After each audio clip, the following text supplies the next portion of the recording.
décision qui a été prise par les chefs d'État de construire l'autoroute Abidjan-Lagos. Donc l'autoroute qui va d'Abidjan jusqu'à Lagos. Et la section Abidjan-Grand Bassam est le premier maillon de l'autoroute Abidjan-Lagos. Donc ça a été une décision des chefs d'État. Chacun des pays doit construire la portion d'autoroute qui le concerne. Et donc l'autoroute Abidjan-Grand Bassam fait partie donc de ce premier maillon de ce corridor. Lorsque notre pays a sollicité la Chine pour financer ce projet, une des exigences était qu'il y ait un péage sur cette route, parce que lorsqu'on fait une route, il faut pouvoir l'entretenir. Nous avons entendu beaucoup de débats concernant le coût. Je voudrais rassurer les Ivoiriens que c'est une préoccupation pour le président Alassane Ouattara. C'est une préoccupation pour M. le Premier ministre. Il y a des pays de la sous-région, vous pouvez vérifier, il y a des pays de la sous-région qui ont des autoroutes de 50 km. Sur les 50 km, vous payez 5 000 pour passer. Allez, 5 000 pour revenir, pour 50 km. Les pays à côté de nous ici.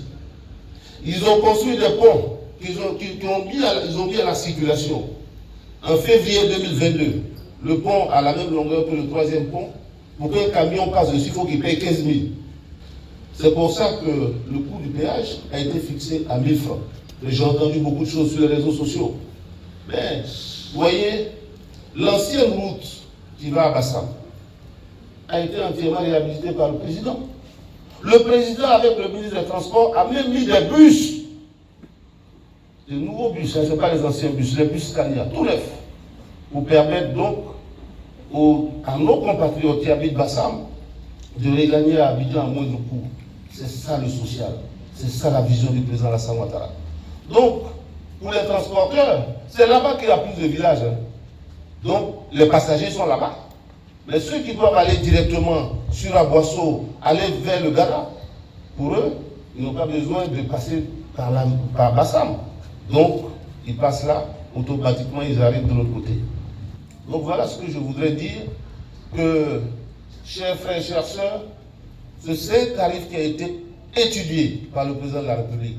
Les 1 000 francs, on pense que c'est même dans la sous-région, les tarifs qui sont les plus bas. Mais il faut que nos compatriotes comprennent. Vous venez de faire le constat avec moi depuis que nous sommes là. Nous constatons avec beaucoup de plaisir pour moi que la majorité des BACA, des véhicules de transport, les 504 et autres, qui font l'axe Abidjan-Benoît jusqu'au-delà, Adiaké et autres, n'empruntent pas encore cette voie. Ce qui veut dire que la circulation a lieu sur l'ancienne voie. Donc pour nous, le problème il est résolu. Dès lors que nous avons une voie secondaire qui nous permet de vaquer à nos occupations sans forcément emprunter l'axe principal avec péage.